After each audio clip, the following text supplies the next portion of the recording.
sarunās ar līdzcilvēkiem nereti nāks konstatēt tādu lietu, ka mēs visi kaut ko plānojam, it kā par kaut ko sapņojam, domājam, ka to vajadzētu izdarīt, tas būtu labi, un cik žēl, un kaut kā, un beigās nekas nenotiek, ja?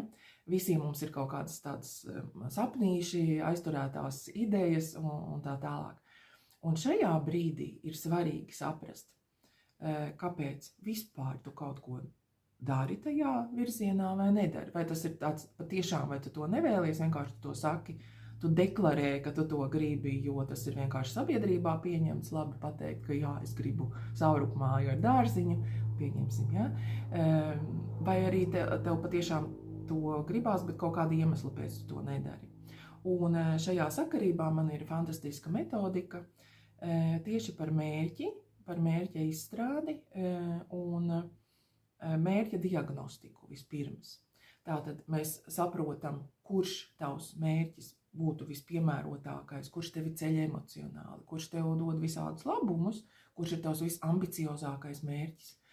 Un tad mēs uz viņu iesim, tu uz viņu iesi, caur sapratni jau, kas tevī šobrīd pietrūkst, lai tu viņu sastaptu to savu mērķi nākotnē. Jo ideja ir tajā, ka šobrīd, kad mēs runājam, jebkurš mērķis, ko es tagad esmu izvēlējusies, es saprotu, ka tas mērķis neatbilst manam šodienas es, jo tas mērķis, piemēram, man būs pēc 2 vai 3 gadiem. Un man ar sevi ir jāstrādā, lai es nokļūtu tajā mērķī. Un tas nav tikai par darbībām, saņemies un dari. Tur ir daudz citu līmeņu. Un tas ir tavas psihes līmeņi.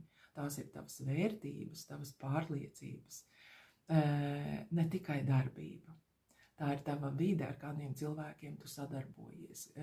Ko tu dari ikdienā, kādas ir tavas prasmes, un to visu mēs varam sistematizēt, izskatīt un konstatēt, kuros līmeņos ir kaut kas, kas ir jāpapildina.